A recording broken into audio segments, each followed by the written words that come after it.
There I am.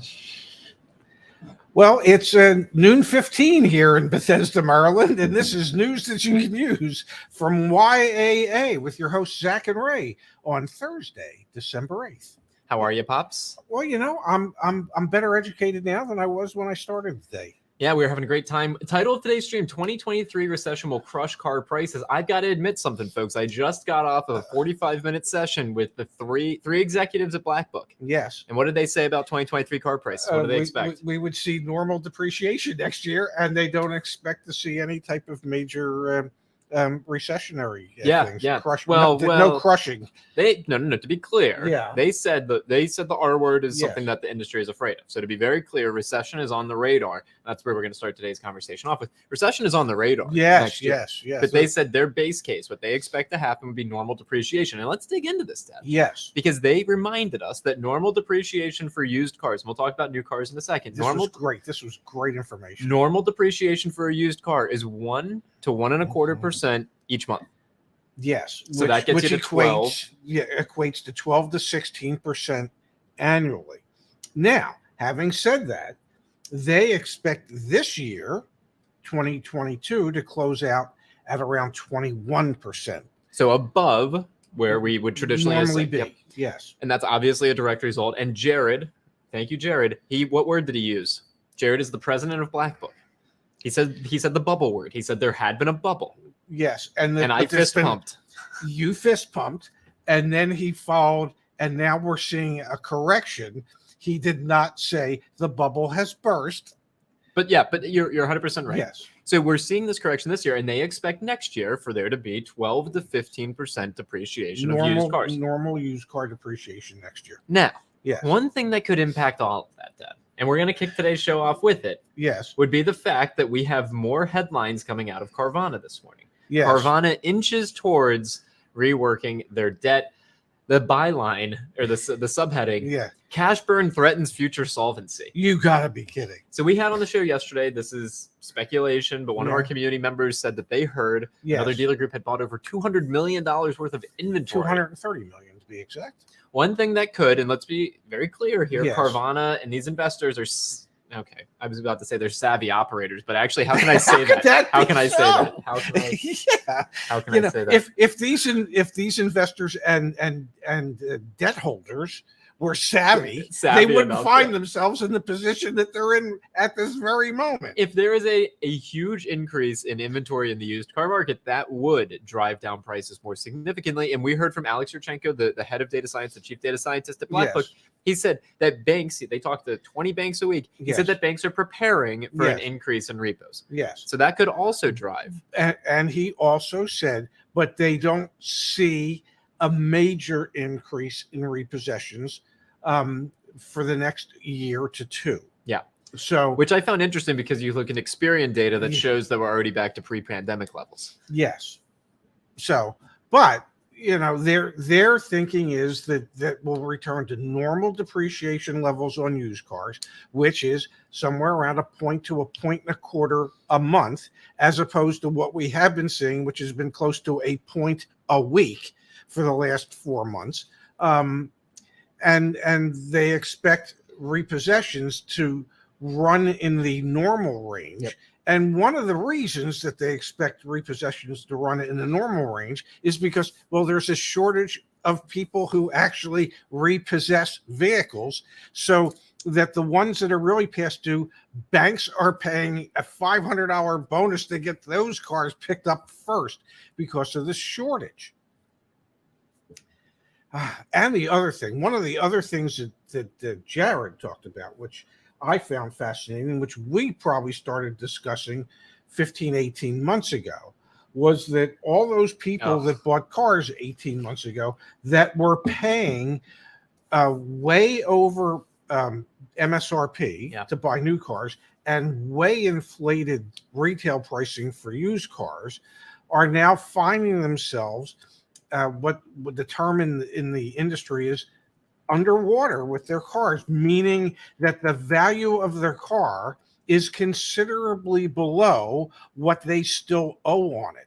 And a lot of those people that have found themselves in that position and are are struggling to a degree and want to get into a cheaper car with a cheaper payment are finding out that A, they owe way more than the car's presently worth, and B, the interest rate on their present loan is considerably below what the interest rate would be on their new loan. And so even if they were able to get into a cheaper car, the payment that they're looking at on that cheaper car is now equal to or greater than their existing payment.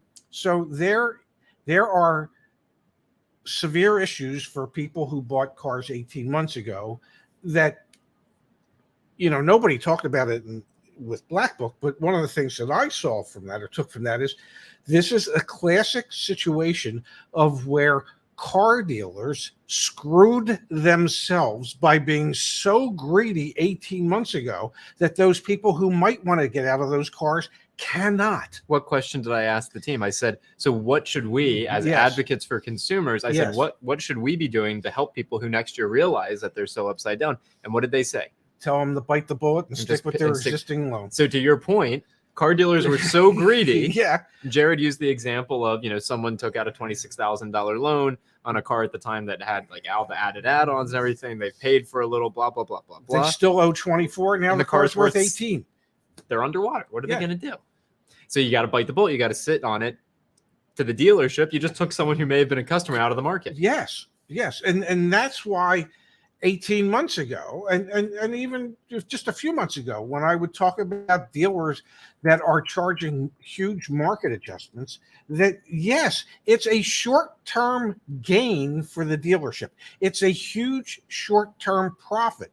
The problem is, in the long term, you're taking your customer and forcing them to keep that car longer than they normally would have, so that they won't be coming back anytime soon to buy another car from you. It was short-sighted. You talk about always playing the long game, which is what we try to do here. And in those cases, dealers were playing the short game. They were very content just to reap that great short-term profit. And they said, well, the hell with what the future might bring. Well, the one thing the future is not going to bring is those customers back. And that is a stupid way to run your business, at least in my opinion. I completely agree with you. All right, let's go to the chat here for a minute, Pops, and then we have a couple other stories I want to hit on. One that ties on some more thoughts around the R word. We have Evan saying, answer Cindy, please. I want to know. And I appreciate that Evan yelled that. So let's see what Cindy asked. Very cute avatar.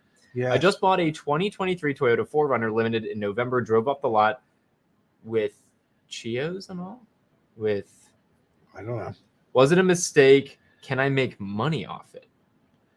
Well, first of all, I don't understand what the question. What is Cheetos? I don't know. Okay. Is that an acronym, you think? Car has igloos. Yeah. Only sometimes. I don't know, Cindy. I'm sorry, Evan. I don't know what the question is. Should you be making money off of a 2023 Toyota 4Runner? Probably no, not. That's not the point of buying it. Can you make money? Maybe. I don't know. Perhaps. Probably.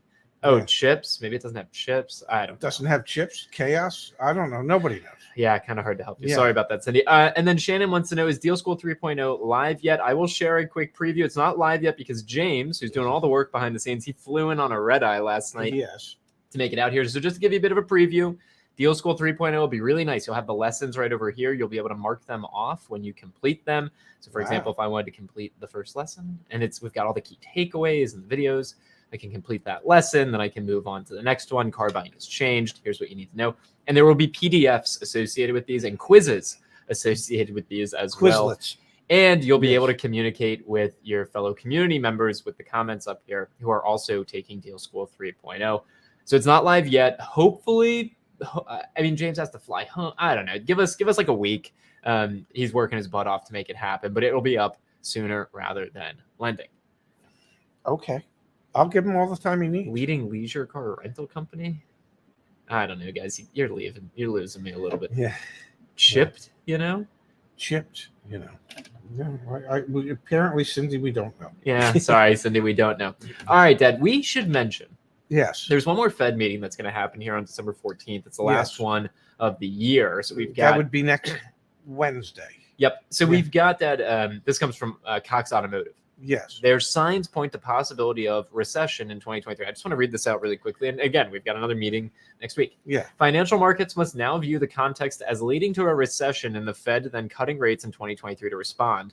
Longer yields like the 10-year have not gone back up in recent highs, yet the Fed funds rate will be well above 4% in just over a week. As a result, we have severely inverted yield curve that is a harbinger of bad times ahead. Auto loan rates are not as volatile as other consumer rates like mortgage rates. Auto rates tend to move slowly and catch up with Fed and market moves over time.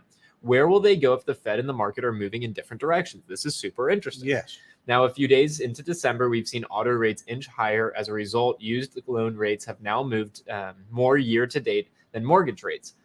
If we have more than a point in moves by the Fed to go, we're likely to see auto loan rates move similarly. What will mean rates will be at more than a 20-year peak by spring of next year. Just to put it into context, just in time for a disappointing tax refund season. Perfect. With this context, demand for auto will be challenged in the spring. This should produce the cooling the Fed wants to see in the auto sector, at least. So this is Cox Automotive, the big conglomerate in the space, essentially saying that if the Fed increases the federal funds rates by another 50 basis points, which they're going to do, that auto loan rates will continue to tread higher. That pair that with a disappointing tax refund season, you're going to see continued demand problems in the auto industry next year. And I think that's what we've been saying the whole time. And I think, unfortunately, that leads to the R word. It leads to the recession, which will ultimately just mean that if you're a cash buyer next year, you can get better and better deals. Yes. That's the lay of the land, folks. Okay. All right. Another thing that's worth pulling up, that we talked about this a bit with the Black Book team as well. Rising battery prices threaten affordable EV push. This could be today's really got to be kidding me. Yes. Falling battery prices help the industry move towards more affordable EVs, but prices now seem to be going up. We talked about this with the Black Book team because there's a lot of concern around EV depreciation. Yes. How do you even determine what the real value is of an electric vehicle, the battery? Prices continue to go up on the damn things. They are so unattainable and unaffordable for consumers.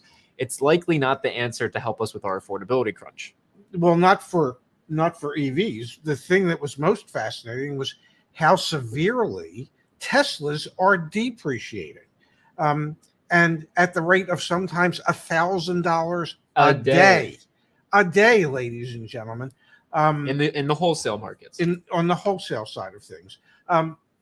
So it's just because we thought that perhaps EVs and hybrids are retaining a greater percentage and not depreciating as quickly as the ICE vehicles. Well, it turns out since gas prices have come back down to somewhat normal, that values of used EVs have dropped like a rock. Yeah.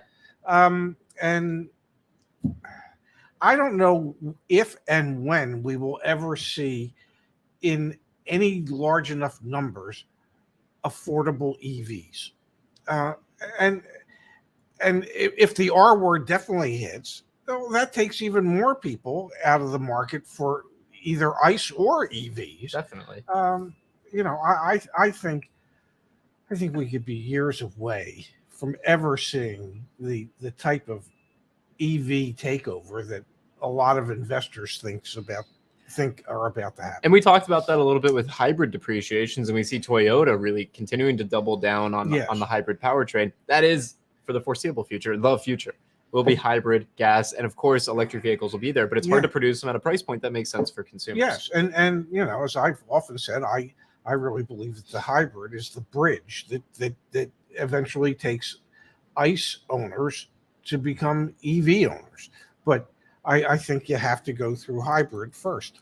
I could have done today's title, 2023 Recession Will Crush Tesla Prices, because that's actually very accurate and very true. Yes. Joel Dad says, why are some Toyota dealers still charging over MSRP? Because they think they can. That's the simple answer. They think they can. And that was one of the things that we talked about with the Black Book team. And Jared, who's the president of Black Book, said it as eloquently as you can. The consumer needs to vote with their wallet and walk the hell out. Just refuse to pay it.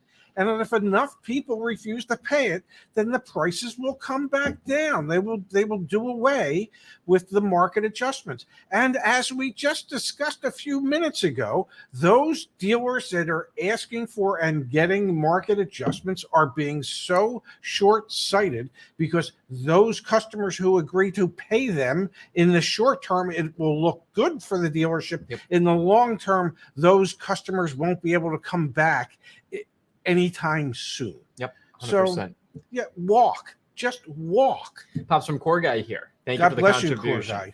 In no markup Toyota group I'm in, started with MSRP a couple weeks ago. Now they are offering discounts. Hold the line. This is the theme. This will continue to be the theme. I know we get some slack about when's the best time to buy a car. Yes. Every single day moving forward until we alert you otherwise is a better day to buy a car. There's more and more. Again, if you don't need to do it, don't do it. Hold the line on the dealers that are being egregious.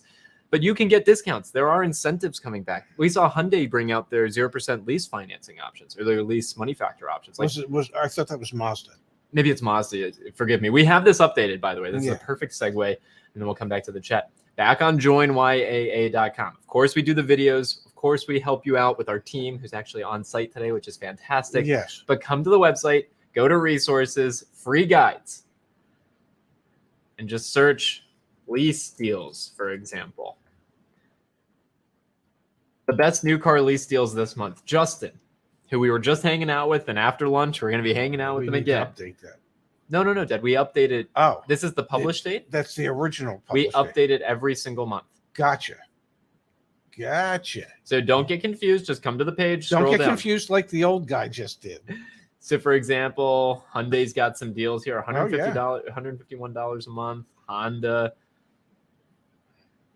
So here you go. He broke it out by type of vehicle. God, Justin, thank you. Good. So please go back to the website and please reference some of those articles, because we are keeping track of them all in one place for you. And it's the way to stay on top of these things as they are updating and evolving. And we might even see some mid-month refreshes here next week. There's a possibility of Yes, I wouldn't be surprised. Eric says, Zach, I'm looking at Toyota Tacoma. Should I buy new 2023 or used? I've not been successful in getting dealers to come down on their used prices over the last month. New or used, and I think we've talked about this ad nauseum. If you get a new one below MSRP, at or below MSRP, get the new one.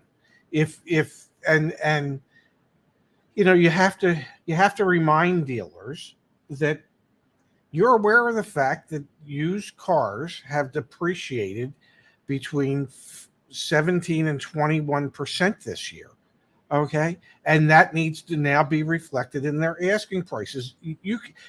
You understand that you can ask whatever you want for the product that you're selling. I get that. But if you'd like to really sell it, why don't we talk about reality? Let's both you as the seller and me as the potential buyer meet in the middle somewhere in reality, as opposed to what you might like to get.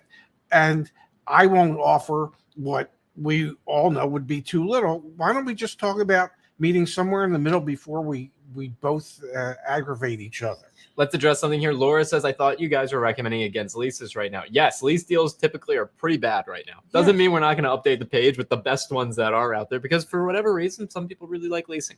So we keep track of the loan deals, the finance deals as well. And you know, actually some manufacturers, and I believe it was Toyota just a couple of weeks ago, one of the big shots at Toyota said, you know, we have to get back into the leasing business. We have to get that number up from 14-15% back up to 30-35%, so that we can be retaining our customers on a more frequent basis, because when they lease them, they come back every 3 years.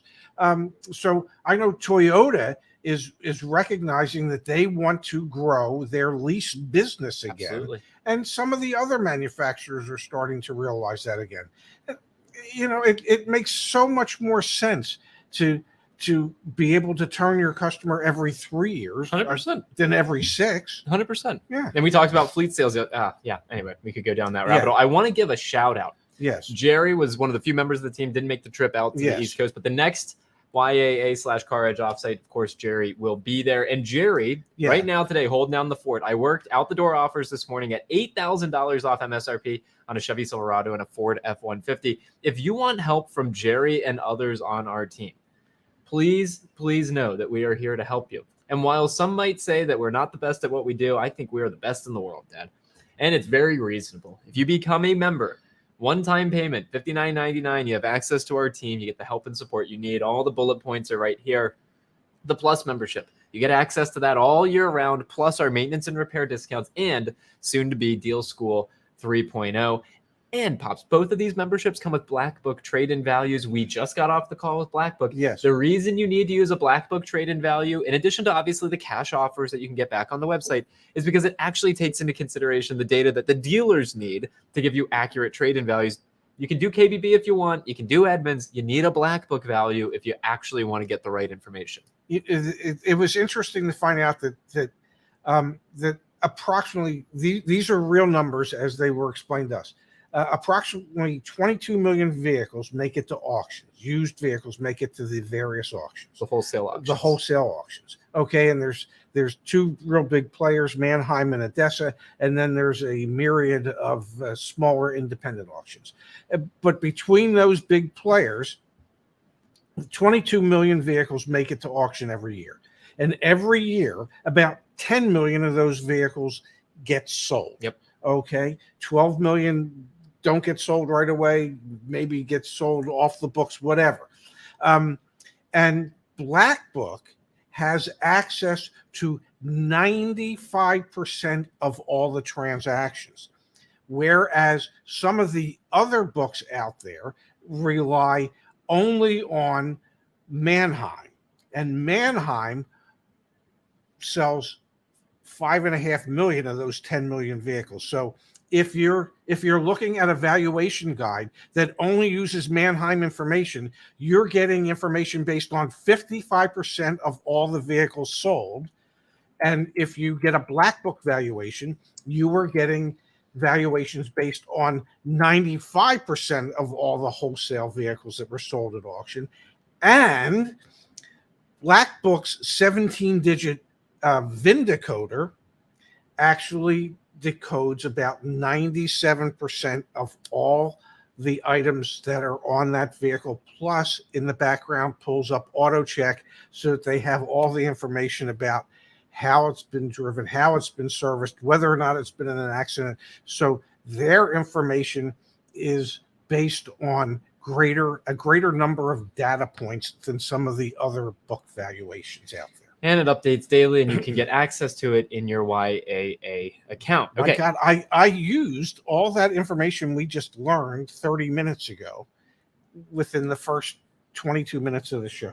Thank you to the Black Book team. Yes. It's amazing what we learned. It's broader scale info, and also if you think about it, Black Book doesn't have like a direct-to-consumer facing, like they don't do lead gen. Their customers are financial companies that are trying to understand residual values and loan-to-value ratios. Like, this is part of our mission, is to surface the information that the industry uses that isn't really made available to consumers in any way, shape, or form. And you can get access to all this. Join YAA.com, sign up for your membership, and get started there. Okay, Dad, I want to switch. Yes. I want to quickly switch gears. Or quitch. Ready? Yeah. Really? You gotta be kidding me. All right, Dad, I don't know if you saw this. I can't imagine you did, but it just made me kind of chuckle. Apple, who has never produced a vehicle. Let's be very clear. Well, our dear friend Alex shared something with me about Apple. About what he shared with me was that they've pushed it back to 2026. Their self-driving car. Yes, and they expect it to be under $100,000. And I thought to myself, good luck with that, trying to project what things might cost 3 years from now. I'm not falling for that, but that's just me. So supposedly, folks, these big tech companies, they want to come into the auto space for whatever reason. Yeah. Apple scales back self-driving car, delays debut until 2026. Apple executives are grappling with the reality that the company's vision for a fully autonomous vehicle is not feasible with current technology. Their vision, Dad, is a vehicle with no gas pedal, no brake pedal, no steering wheel. You just get in, and probably you have to have iTunes to consume. I was going to say, and hopefully no occupants, but go ahead. I had an interesting. So anyway, I thought that gave me a chuckle. No wonder you're going to delay it. Anyway, the other thing that I think is interesting, Dad, infotainments are becoming more and more, I don't know, like tech driven. Yes. What's going to happen when we start to have microtransactions in the car? Like that's very much across. Like it's actually GM. There was a GM article talking about how GM wants to do microtransactions in your car, just like when you're on an app and you want to upgrade your level, you pay 10 cents and I mean, what do you? It's hard to make So sense of I it all. guess at some point you'll just be able to store your credit cards Oh, definitely. on You know how your you have Apple Pay or Google Yeah, Pay or yeah, Android Pay? Yeah, yeah. You're going to have Buick Pay. Yeah. If you can't honk wait. your horn twice, you Yeah. just bought, something. Yeah. Oh my God. It's Yeah. the future, man. I hope not. It's not a future I want to be part of, but whatever. We were talking to the Black Book team about EV valuations, Yes. the EV valuations, and they were talking about how challenging it is. No one really has models for it yet. Arash asked the question, what's going to happen 3, 5, 10 years from now for EV valuations? They're like, we're building the model. Yeah. We're building the model. Yeah. What the hell do you think the valuation of Apple self-driving, this stuff's all a bit of a fallacy as far as I'm concerned, but hopefully they prove me wrong. Maybe it'd be good for humanity. I don't know. I doubt it. I doubt it too. All right, everyone. Thank you for joining us today. Thanks for bearing with us as we came on a couple minutes late. Again, Deal School 3.0 to do a bit of a preview here. It's going to be in the community forum. It's not live yet, but it's going to be in the community forum. Each lesson is going to have the key takeaways, a downloadable PDF. Yes. Okay.